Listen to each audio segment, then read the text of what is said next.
অভিজিৎ, মোবাইলের ভিতর কি কোনো সূত্র পাইছো? হ্যাঁ স্যার পাইছি। আমার মনে হয় যে মরছে হে নুডলস খুব পছন্দ করতো। এটা কেমনে বুঝলা? আরে স্যার ওই ওর গার্লফ্রেন্ড এসএমএস করছে, please send me your noodles. আরে অভিজিৎ, ওটা নুডলস না, নুটস। তা দেখো তো নুটস কি পাঠাইছে নাকি? হ্যাঁ স্যার পাঠাইছে, এখন আর শো করে নাই, লোডিং হইতাছে। কারো পার্সোনাল জিনিস কখনো দেখতে হয় না। কারো পার্সোনাল জিনিস দেখা কোনো ভদ্রলোকের কাজ না। তোরা একটু সাইডে দেয় বয়, বাদ বাকি ইনকোয়ারিটা আমিই করতেছি।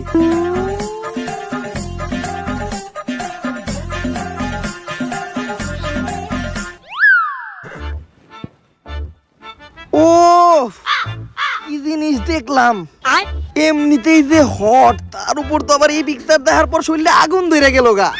স্যার তাইলে এটাই আপনার ইনকোয়ারি, আর আপনি না কইছেন কারো পার্সোনাল জিনিস দেওয়া ভদ্রলোকের কাম না। আর এবারটা ভুলে যাইতেছিস নাকি? স্যার তো আর কোনো ভদ্রলোক না। বেশি কথা কও তোমরা। আমি এই জায়গায় কেসের ইনকোয়ারি করতেছিলাম। ওর গার্লফ্রেন্ড লাস্ট টাইম ওর কাছে কোক খাইতে চাইছে। এই দেখো ওর গার্লফ্রেন্ড ওরে মেসেজ লিখছে, I wanna eat your Coke. দেই তো স্যার। এসপি স্যার, ওইটা ওই কোক না যেটা আপনি ভাবতাছেন। ওই কোকের বানান হলো COKE, আর এটা হলো COCK, কক। ওই তুমি কিন্তু ইদানিং নষ্ট হয়ে গেছো। তুমি কি ফেসবুকে কাপল ব্লগ দেখো নাকি? হ্যাঁ স্যার।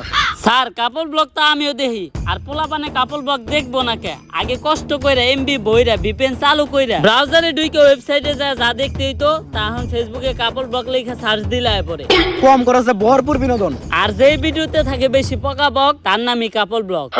বুঝছি, রাইতে যখন একা থাকবো এই কাপল ব্লগটা আমারও দেখতে হইব। অভিজিৎ,